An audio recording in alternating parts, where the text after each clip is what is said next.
Hello friends, मी Manisha, Marathi kitchen with मनीषामध्ये तुमचं खूप खूप मनापासून स्वागत आहे. फ्रेंड्स, कसे आहात तुम्ही? हसत आहात ना? हसतच राहा. तर आजच्या व्हिडिओमध्ये आपण रबडी ही रेसिपी बघणार आहोत. बनवायला अगदी इझी आहे आणि खायला पण तितकीच टेस्टी आहे. तर चला आपण स्टार्ट करूया.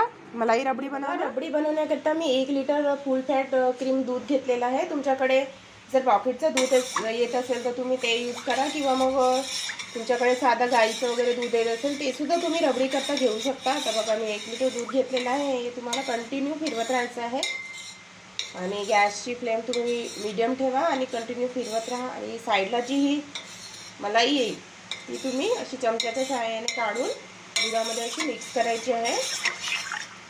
बघा, असं फिरवत राहा. खूप इझी आहे रबडी बनवणं. पण थोडा वेळ लागतो आपल्या दुधाला एकदम घट्ट होण्याकरिता, खायला खूपच टेस्टी वाटते. तर बघा, असं कंटिन्यू फिरवत राहा. आता हे 1 लिटर दूध आहे, तर हे 1 पाव होतपर्यंत आपल्याला फिरवत राहायचं आहे. बघा, दूध छान आटलेलं आहे, सगळं घट्ट झालेलं आहे. बघा, आता इथे आपण अर्धा कटोरी शुगर ॲड करूया आणि अर्धा कटोरी मी इथे ड्रायफ्रूट्स पावडर घेतलेला आहे. यामध्ये काजू, बदाम, पिस्ता, अक्रोड आणि इलायची पावडर आहे.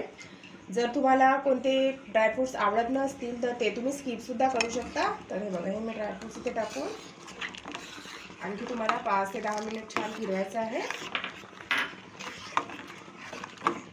आता कंटिन्यू फिरवत राहा तुम्ही. बघा, ते छान असं घट्ट झालेलं आहे आपलं दूध. हे बघा, आपली रबडी बिलकुल रेडी झालेली आहे. बघा, छान घट्ट झालेली आहे. आता आपण गॅस बंद करून देऊया आणि थोडा वेळ थंड झालेली आहे आपली रबडी. आता आपण बाउलमध्ये काढूया आणि फ्रीजमध्ये ठेवूया थंड करण्याकरिता. एकदम थंड थंड आपली रबडी रेडी होईल.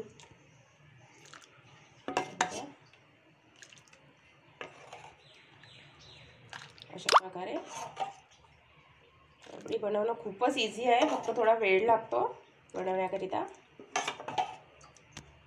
हे बघा, आता आपण फ्रीजमध्ये ठेवूया. आपली रबडी छान अशी सेट झालेली आहे. हे बघा, थोड्याशा पिस्त्याने मी छान अशी याला गार्निश करत आहे. तर जर तुम्हाला हा माझा व्हिडिओ आवडला असेल तर लाईक करा, शेअर करा आणि जर तुम्ही माझा चॅनल पहिल्यांदा बघत असाल तर प्लीज सबस्क्राईब करा, सपोर्ट करा. तर भेटूया नेक्स्ट व्हिडिओमध्ये. Thanks for watching my video.